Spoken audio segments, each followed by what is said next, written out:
Nifty दिखा देते हैं। अब 16,300 के भी नीचे आ गया है और करीब 80 अंक नीचे कारोबार कर रहा है, तो कमजोरी यहाँ पर बढ़ते हुए नजर आ रही है एशियाई बाजारों में। लेकिन चलिए अब आगे बढ़ते हैं और आपको इंट्राडे के लिहाज से आज नज़र कहाँ रखनी है उसके लिए बताते हैं 10 दमदार ट्रेडिंग कॉल्स। तो शुरुआत करते हैं। सबसे पहले शेर खान ने जो की तरफ से जो हमें कॉल्स आई हैं उसमें उन्होंने गोदरेज प्रॉपर्टीज़ में खरीदारी करने की राय दी है। कल हमने देखा था रियल एस्टेट स्टॉक्स में अच्छी तेजी थी आरबीआई की पॉलिसी आने के बाद। आज भी यहाँ पर मोमेंटम बरकरार रह सकता है। टारगेट होगा 1390 का, स्टॉप लॉस होगा 1320 का। और इसके अलावा नम इंडिया यानी कि Nippon asset management, Nippon life asset management पर यहाँ पर खरीदारी करने की राय है। 278 का स्टॉप लॉस होगा और टारगेट होगा 292 का। तो ये दो कॉल्स हैं खरीदारी की राय यहाँ पर शेर खान की तरफ से। मोतीलाल ओसवाल की तरफ से जो हमें कॉल्स मिल रही है उसमें पहले टीवीएस मोटर्स में इन्होंने खरीदारी करने की राय दी है। 735 का होगा स्टॉप लॉस, टारगेट देख रहे हैं 777 का। और यूपीएल में बिकवाली करने की राय ये दे रहे हैं 752 के स्टॉप लॉस के साथ। टारगेट जो है वो 700 के लेवल्स तक की गिरावट यहाँ पर यूपीएल में देखने को मिल सकती है।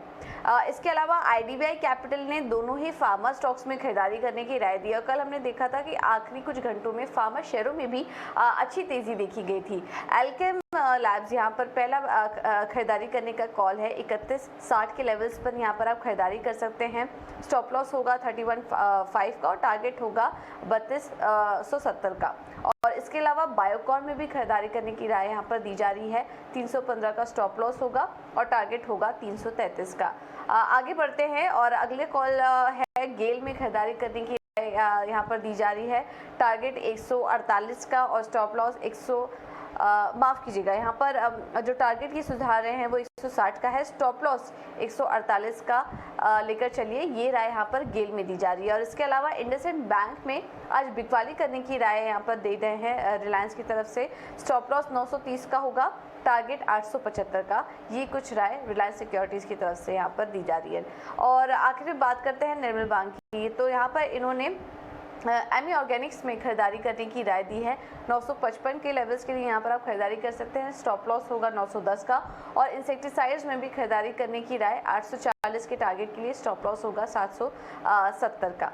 तो ये कुछ कॉल्स हैं। आज हम देखें तो 10 में से 8 कॉल्स में खरीदारी करने की राय है और 2 में बिकवाली की। और ज़्यादातर जो हमें कॉल्स मिल रही हैं वो मिड कैप स्टॉक्स में काफ़ी ज़्यादा हैं। तो यहाँ पर स्टॉक स्पेसिफिक अप्रोच लेकर चलिए क्योंकि मार्केट काफ़ी चौपी, यहाँ पर उतार चढ़ाव बना रह सकता है आज के सेशन में भी। तो उसको ध्यान में रखते हुए आज ये राय है। और आज वीकली एक्सपायरी है तो उस लिहाज से भी आज कुछ वॉलेटिलिटी देखने को मिल सकती है। तो स्टॉक स्पेसिफिक रणनीति अपना के चले और स्टॉप लॉस ज़रूर लगाएं, ये राय यहाँ पर आपको दी जा रही है। लेकिन चलिए अब आगे बढ़ते हैं और एक बार क्विक रिकैप ले लेते हैं कल के मार्केट का। कल किस तरह का कारोबार रहा ये समझ लेते हैं। सौमित हमारे साथ वापस से बन चुके हैं पूरी डिटेल्स के साथ। सौमित बताइए कल का कारोबार कैसा रहा और कौन से शेयरों में एक्शन था? कल अगर हम देखें तो निफ्टी ने अपना जो डिक्लाइनिंग ट्रेंड था उसको एक्सटेंड किया है, लगातार 4 दिनों से नीचे है। और कल की जो क्लोजिंग थी वो पहली बार 16,400 के नीचे हुई है वो पिछले एक हफ्ते में।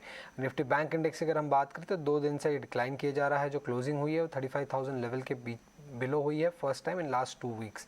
निफ्टी रियलिटी इंडेक्स की अगर हम बात करें गेनर्स साइड में तो 2% के गेंस के साथ बेस्ट सेक्टोरल गेनर थे कल के ट्रेड में। 3 दिनों से ये इंडेक्स गिरे जा रहा था बट कल के ट्रेड में पॉजिटिव क्लोजिंग के साथ बंद हुआ।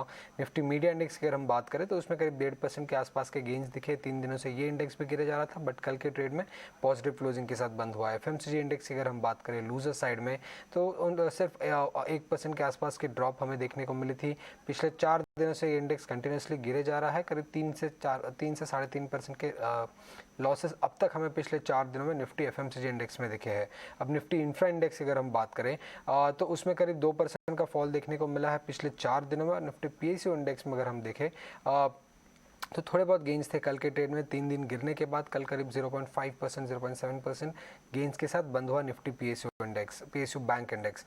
अब निफ्टी 50 स्टॉक्स की अगर हम बात करें तो एयरटेल में कल का जो फॉल था 3% का वो सबसे बड़ा फॉल था पिछले 15 हफ्तों में। और उसी के साथ अगर हम देखते हैं तो यूपीएल और आईटीसी में भी वीकनेस देखने को मिली है लगातार 2 दिनों से। और एशियन पेंट्स की अगर हम खासकर बात करें तो पिछले 4 सेशन से ये स्टॉक कंटिन्यूसली रेड में बंद हो रहा है। हायर ऑयल प्राइसेस एक कारण हो सकता है ये वीकनेस के पीछे। गेनर्स में अगर हम देखते हैं तो बजाज फाइनेंस, टाइटन और एसबीआई में पिछले 3 दिनों से हमें वीकनेस दिख रही थी, बट कल के ट्रेड में पॉजिटिव क्लोजिंग के साथ तीनों ही स्टॉक बंद हुए। करीब 1 to 2% के गेन्स थे और टाटा स्टील में भी करीब 1.7% के गेन्स कल के ट्रेड में हमें देखने को मिले। ओके, तो ये था कल का मार्केट का कारोबार हमने आपको बताया, लेकिन इसके अलावा सौमित ये भी समझना चाहेंगे कल के ट्रेंडिंग शेयर्स कौन से थे और आज कौन से अहम इवेंट्स हैं जहां पर की नज़र रखें। कल फोर्ब्स एंड कंपनी एक स्टॉक फोकस में था। कंपनी ने कहा था कि उन्होंने एक ट्रांजैक्शन सेल कंप्लीट किया था अपने लैंड के लिए जो मुंबई में है, और उसी दम पे हमें थोड़े बहुत गेन्स फोर्ब्स एंड कंपनी में दिखे। उसी के साथ अगर हम देखें तो HOEC ने कहा था कि उन्होंने फर्स्ट ऑयल और गैस प्रोडक्शन और सेल्स चालू किया है अपने एक नए ब्लॉक से, और इसी दम पे हमें गेन्स HOEC में दिखे। ITD सीमेंटेशन की अगर हम बात करें तो उसमें गेन्स थे क्योंकि कंपनी को एक बहुत बड़ा ऑर्डर विन था, करीब 5,000 करोड़ का ऑर्डर विन कंपनी ने कल अनाउंस किया था। और इंजीनियर्स इंडिया की अगर हम बात करें तो कल के जो गेन्स थे स्टॉक के लिए वो हाईएस्ट थे पिछले 14 हफ्तों में। वॉल्यूम्स अगर देखें तो वो 12 टाइम्स थे अपने 20 डे एवरेज के सामने।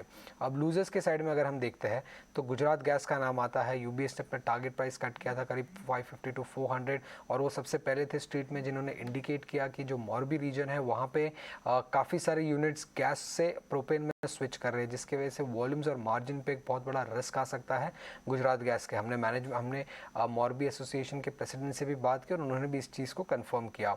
दीपक नाइट्रेट की अगर हम बात करें तो मीडिया रिपोर्ट्स थे कि गुजरात गवर्नमेंट ने क्लोजर नोटिस इशू किया है जो अभी रिसेंटली फायर इंसिडेंट वाला प्लांट था वहाँ पे, और इसी दम पे हमें वीकनेस दिखी दीपक नाइट्रेट में।